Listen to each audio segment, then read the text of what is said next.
Oke, dalam halnya kehidupan sehari-hari kita pasti butuh menggunakan sosial media, baik itu untuk komunikasi maupun untuk mencari hiburan. Dan untuk masuk ke sosial media sendiri, itu kita perlu membutuhkan yang namanya data pribadi, seperti email, nomor telepon, bahkan password.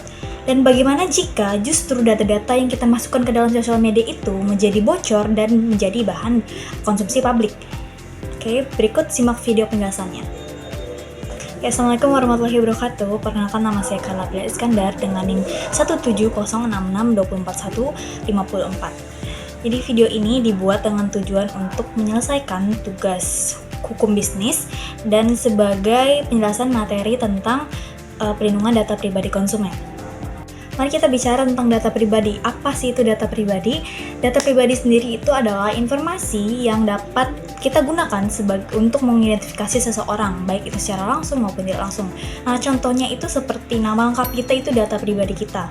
Nomor KTP, SIM, paspor, habis itu nomor rekening, PIN nomor rekening, alamat email, alamat rumah, data kesehatan, ijazah, riwayat, pokoknya semua yang berhubungan dengan pribadi kita yang hanya beberapa orang saja yang tahu. Dan di sini kenapa penting banget untuk melindungi data-data pribadi kita, karena bertujuan sebagai hak privasi atas data-data pribadi kita. Jadi setiap orang itu mempunyai haknya untuk melindungi data-data pribadi dari orang-orang.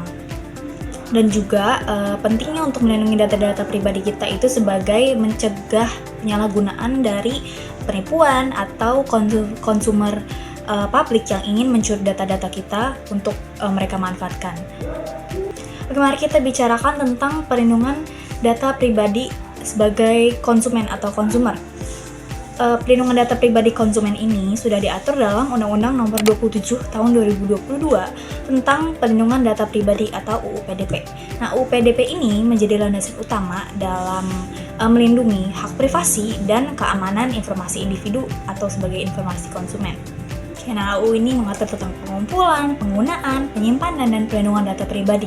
Setiap individu memiliki hak atas data pribadinya dan berhak untuk memberikan persetujuan sebelum data tersebut digunakan oleh pihak lain atau pihak yang ingin kita berikan.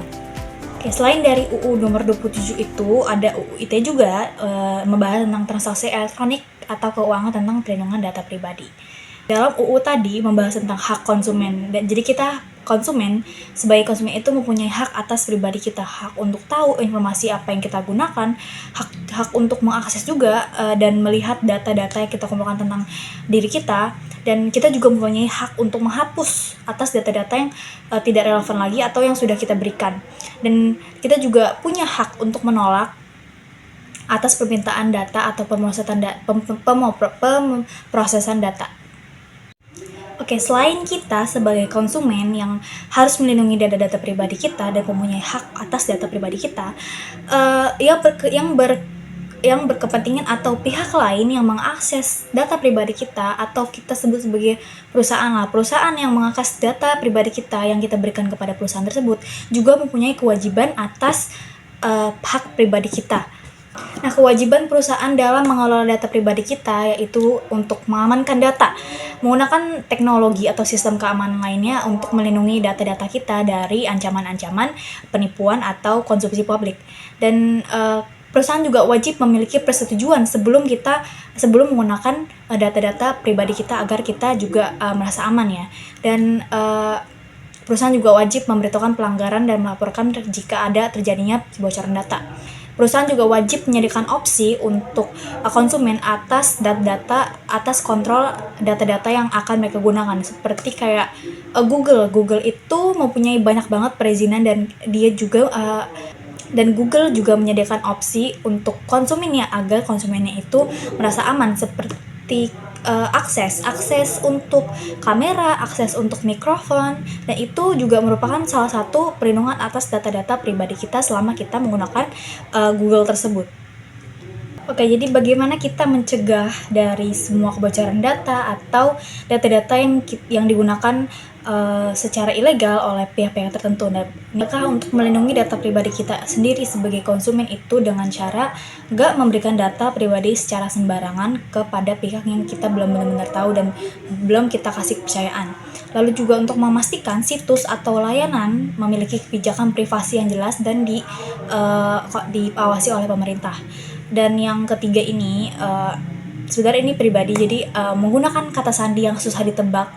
Jadi kan kita mungkin punya saudara atau yang kayak benar-benar kenal sama kita, dan karena kata sandi kita itu mungkin bisa ditebak oleh orang-orang yang dekat kita. Jadi make sure untuk membuat kata sandi yang mudah tapi susah juga ditebak oleh orang-orang. Lalu bagaimana jika ada pihak yang sengaja melakukan pelanggaran atas data pribadi kita? Apakah hal tersebut ada hukumannya atau sanksinya? Tentu saja ada, karena kita mempunyai undang-undang. Jadi apa saja sanksi bagi pelanggar UU ini?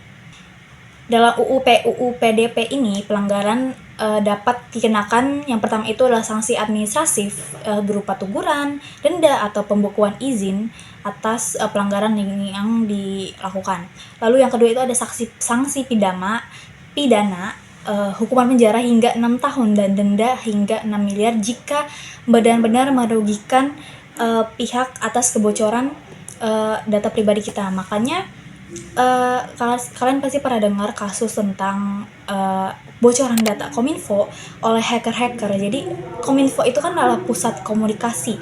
Data-data pribadi kita, bahkan kayak nomor KTP, nomor KK itu ada di data Kominfo. Kominfo memegang data-data pribadi kita. Lalu data-data tersebut bisa bocor oleh seorang hacker, dan itu juga merupakan pelanggaran UU atas data pribadi kita, dan itu melanggar hak kita sebagai konsumen, karena Kominfo tidak bisa melakukan kewajibannya dan menjaga keamanan data-data kita. Baik, itu saja yang dapat saya sampaikan atas video ini. Semoga bermanfaat dan menjadi pembelajaran untuk kita sebagai konsumen agar dapat menjaga perlindungan atas data pribadi kita. Sekian dan terima kasih. Wassalamualaikum warahmatullahi wabarakatuh.